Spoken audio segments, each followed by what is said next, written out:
Assalamualaikum warahmatullahi wabarakatuh. Saya Siti Lailatul Hikmah, NIM 202111135, Hukum Ekonomi Syariah, Fakultas Syariah, UIN Raden Mas Said Surakarta. Saya di sini akan menjelaskan sedikit tentang tirkah. Tirkah menurut bahasa yaitu sesuatu yang ditinggalkan. Sedangkan menurut istilah, seluruh yang ditinggalkan pewaris berupa harta dan hak-hak yang tetap secara mutlak. Cakupan tirkah. 1. Kebendaan atau benda baik itu bergerak atau tidak. Misalkan mobil, motor, sawah, atau kebun.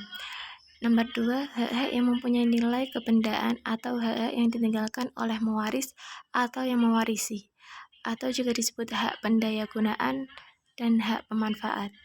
Misal si mayit menyewa mobil selama 7 hari, lalu ia meninggal pada hari kedua, sedangkan si mayit masih mempunyai 5 hari dalam penyewaan tersebut, maka 5 hari itu disebut dengan tirkah. Yang nomor 3 yaitu sesuatu bentuk utama yang dilakukan oleh pewaris sebelum meninggal. Misal, Bapak si A memiliki sebuah restoran, lalu si mayit meninggal, Bapak itu meninggal, lalu restoran itu disebut dengan tirkah. Hak-hak tirkah. 1. Tajhiz al-mayyit. 2. Qada al-duyun. Setelah mewaris meninggal dunia, harus memenuhi 2 hak-hak ini secara berurutan. Yang pertama, tajhiz al-mayyit atau bisa disebut dengan pengurusan mayit. Biaya pengurusan mayit harus sesuai adat yang ada. Jika si mayit tidak mempunyai tirkah, maka biaya pengurusan mayitnya ditanggung oleh 1. Orang tua, 2. Suami atau istri atau kerabat. Jika suami atau istri atau kerabat tidak punya, maka ditanggung Baitul Mal.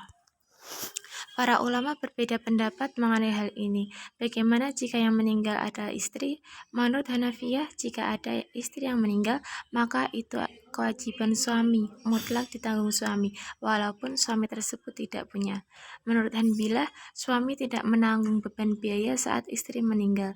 Sedangkan menurut Syafi'iyah, jika suami mampu membiayai kepengurusan mayit istrinya, maka ditanggung suami. Jika tidak mampu, maka hukumnya tidak wajib. Sedangkan menurut Malikiyah, jika istri yang meninggal mampu, maka diambilkan dari harta istrinya. Jika istri tidak mampu, maka dibebankan kepada sang suami. 2. Qada al-duyun.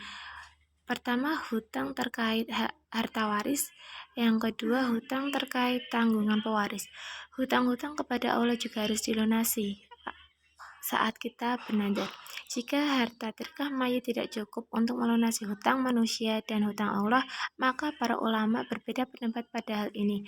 Menurut Malikiyah dan Hanafiyah, hutang yang harus didahulukan adalah manusia, karena yang membutuhkan kembalian hutang adalah manusia, bukan Allah. Sedangkan menurut Syafi'iyah, hutang yang harus didahulukan adalah hutang kepada Allah, misal pada saat kita bernadar. Sedangkan menurut Imam Syafi'i mendahulukan hutang kepada Allah lebih utama seperti pada hadis riwayat Imam Bukhari.